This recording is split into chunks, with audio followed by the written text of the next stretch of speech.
Okay, we got a battle against MBO20000. This is an underused battle. So he leads off with a slacking, and I lead off with my epic beast mode Ambipom. So I'm just gonna go fake out because that's what Ambipom always does, and it just does it well. So it goes in the melt tank, and look how much that does to a defensive Pokemon. Ambipom is so sexy. So I'm just gonna U-turn now because I can, and he's probably. And I thought I was gonna go rocks or something, so I just go in Porygon 2 here to hopefully get the special attack rise because these things are usually physically bulky, and I do get special attack rise, which is awesome. He goes for the body slam, and he gets a Parahacks, which didn't really matter too much because Porygon 2 is kind of slow and stuff. So unless I get some Parahacks, that'd really suck. Foreshadowing. So he goes for another body slam. It doesn't do much because Quack 2.0 is epic, and I'm just gonna go for a charge beam. Just again, like I said, I want to set up on this thing, and I do get the special attack rise here, which brings me to +2. So I go for the recover here because I go for the recover here, and he's just gonna go for milk drink to get his health back, and I go in for recover, but I get Parahaxed, which really sucks. But it's still kind of like whatever. He still can't kill me, so this is kind of like just a massive stalwart kind of thing.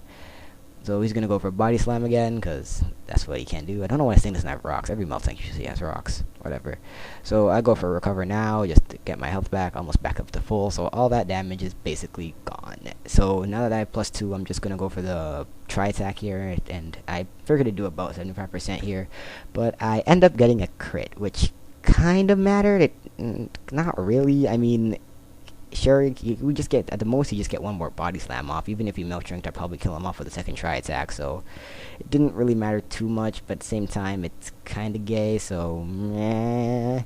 So it goes in the Hitmonchan, basically meaning I have to switch because I'm agility thing. So he's probably pretty close combat. Goes in the Uxie. I go in Uxie, and he goes for the agility, which is pretty cool. And he goes for Thunder Punch. It does nothing because Uxie is beast mode, and I go for the reflect. And now I predict a switch into a special attacker. No, actually, I go for the rocks, predicting a switch. And I thought this thing was gonna be spec slacking. I don't know why, because I've seen those around lately. So I thought it was spec slacking. So I actually went for the light screen here, but it turns out to be physical, which is pretty cool because he ended up going for the pursuit, predicting my switch. So it's pretty awesome for me because I avoid the boosted damage on the pursuit.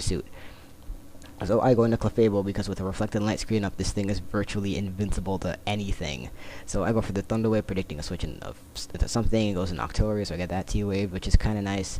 And I go for the Wish just to see what this thing wants to do. And he goes for the Water Spout. I know I can definitely live this because I'm a special wall and I have a freaking light screen up. I know I can live this with.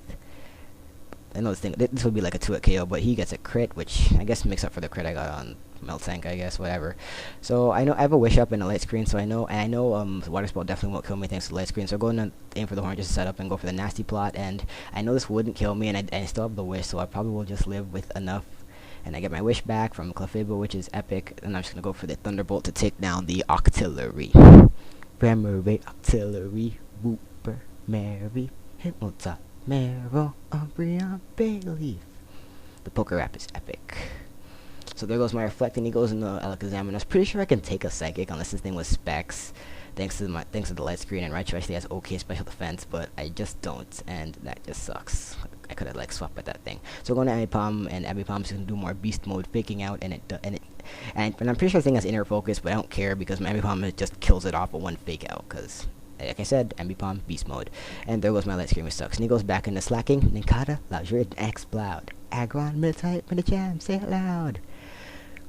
So yeah, I just U-turn because I can, and I'm predicting another pursuit. That's why I went for U-turn. And he goes for the return, which really sucks because for a guy who has a feralgatr on his main thing on his YouTube thing, you haven't even seen me use it for alligator yet, and I finally use it and it just dies to the return. I had to death or something technically. So I go for the fake out just because I can. I know it's on this low thing turn, but I just did it because I can. Why not? And I go for double hit, and it's gonna take it down with one double hit. I probably could have killed it off with double hit, but I don't know. Wasn't thinking. Whatever. It doesn't really matter. So he reveals his last Pokemon, which is a Medicham, and I have 3 pokes left, so it's looking pretty good for me. I go into Uxie here because I really want to get the. No, I really want to get the reflect off because the last 2 Pokemon are physical and they can't really do much after reflecting me. So I barely live. He gets the Parahacks here. It doesn't matter at all. I go for the reflect, which means none of his guys are going to be doing nearly anything to me. So Thunder Punch will finish off 5 more minutes, and I'm pretty sure this thing is scarfed, judging by how much it was doing to Uxie. So I go into Ambipom to get the fake out off, then switch away right after the fake out because it will outspeed me thanks to its scarf that it probably has. So I switch back and go into Porygon 2, and I get the attack rise, which kind of sucks. And he's going to go for the Thunder Punch. It's going to do nothing. Well, sort of something, but really not anything significant. I'm just gonna go for the charge beam to finish it off. We'll get the special Sakurai. So I probably should went to recover here, but I was being stupid. So I go for the charge beam and take out the Medicham, and his last Pokemon is his Hitmonchan. Yeah, his last Pokemon is Hitmonchan, and which pretty much means a good game, because the only thing he can kill me with is close combat, and he does use close combat, which means I win, because after the defense drop and the fact that my Ambipom is complete epic rapage, it will take down the Hitmonchan to one fake out. So here comes Ambipom. Ready for this? Bam! Fake out. Done. Ambipom wins me the game. Epicness. Yeah. So good game.